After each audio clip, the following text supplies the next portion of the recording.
My name is Mark McMurtry.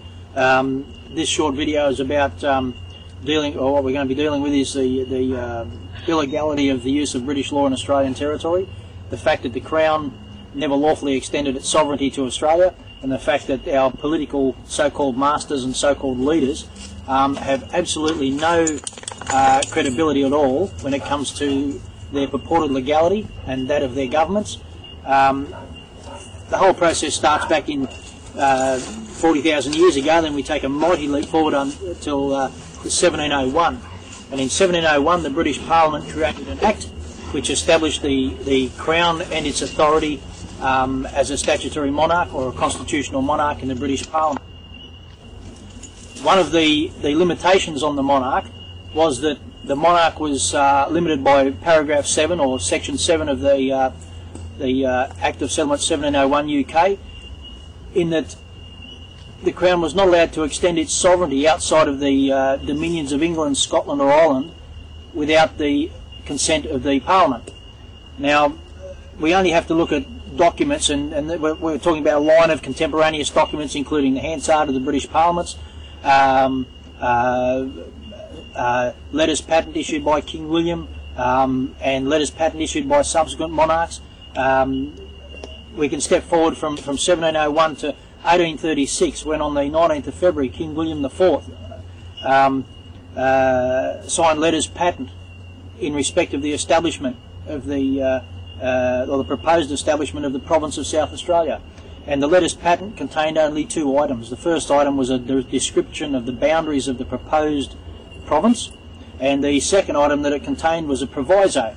And the establishment of the province was subject to the proviso that contained in the letters patent that the rights of the Aboriginal people within the territories of the proposed province of South Australia were not to be interfered with. Their right to occupy and enjoy their land in the persons of themselves and their descendants was not to be interfered with. That was the basis, the very basis of the creation of the province of South Australia.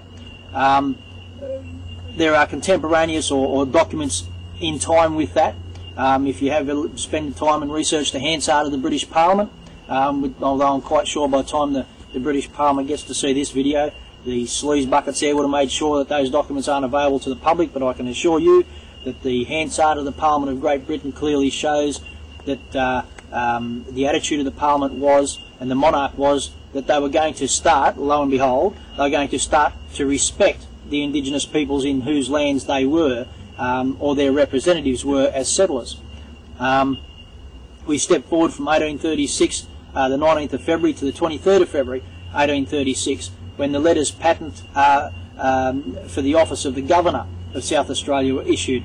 You can go to the Governor of South Australia's website and you'll read the proclamation by the Governor, Governor Hindmarsh, when he arrived at Glenelg in 1836, and it's 28th of December he arrived. At 2 p.m. in the afternoon he came ashore, and there was a statement made, and the statement was that one of the things he was going to do was to punish with extreme severity anybody who interfered with the rights and the privileges of the indigenous or the native owners of the province of South Australia. Again, this is all contemporaneous. The documents come from the same time. They say the same thing. It's not like we had this one standalone document whereby our sovereignty was protected by the Crown, or the purported Crown.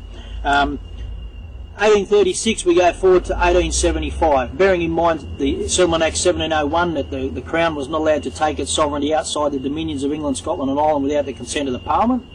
In 1875, the amendment to the Pacific Islander Protection Act 1872 contained some very important statements. Section 6 of that amendment stated very clearly, and without any doubt, that the only jurisdiction that the Crown and the Parliament of Great Britain had in the colonies was over British subjects.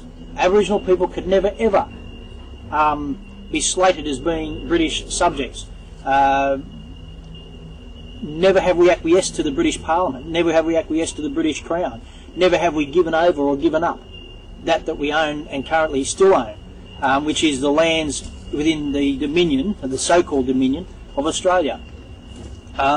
We must also remember that in 1875, Section 7 of the Pacific Islander Protection Act states that the Queen Victoria and all subsequent monarchs were specifically excluded from extending or construing to extend their sovereignty into the dominions, into the Australasian colonies and Pacific Islands. It's interesting to try and sit down and fathom how it is that supposedly intelligent people who had a grasp of the English language, which after all was their own, how these people were able to misconstrue or lie to the people and somehow claim that they had taken sovereignty in this land.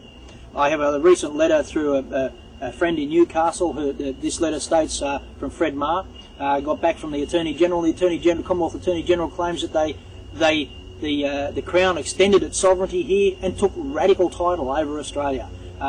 Interesting concept, because here we have absolute monarchs, in absolute sovereigns in the Aboriginal people, who are absolute sovereigns over their land. Down here we have a constitutional monarch who is governed by her parliament, a parliament that says she can't bring her sovereignty here, and she's claiming that somehow, with her lower degree of sovereignty, she somehow usurped and overrode the absolute sovereignty of the Aboriginal people against the instruction and the laws of her parliament, which means she committed a criminal act, and she's claiming that this, and the British and the Australian governments claim that this is all well and good. The problem they face is that history doesn't lie. It can be misinterpreted. You only have to read the history books that are shoveled out to our kids in school, and you'll see the lies and deceit that our kids and we have been taught. I remember when I was at school, I learned all about this wonderful country that I was living in called Australia, and as I grew up, I began to realise that things weren't as well as they seemed on the outside.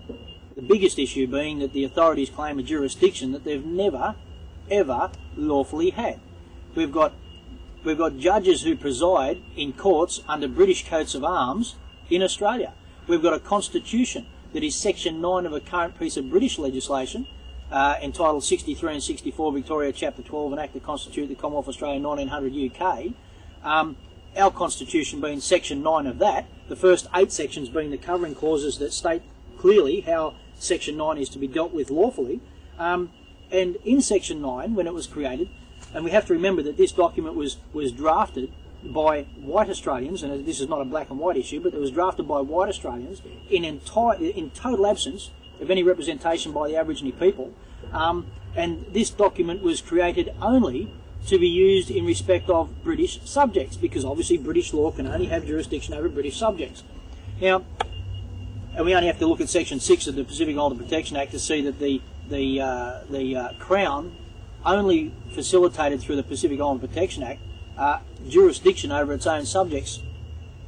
So how it was able to claim that it had jurisdiction over Aboriginal people, I'm not sure. The Crown had this bigoted ideal that somehow it was able to take that wasn't its, and somehow claim we have radical title over this land. Well, it doesn't matter who you are. If you take something that doesn't belong to you, nothing more or less than a common thief. And if you conspire or consort with those people to uphold that, you're lower than them, because you know what the truth is and you've had the truth exposed to you, and what are you doing? You're upholding the lie. How these people sleep of a night, I don't know. They must be mightily proud of themselves.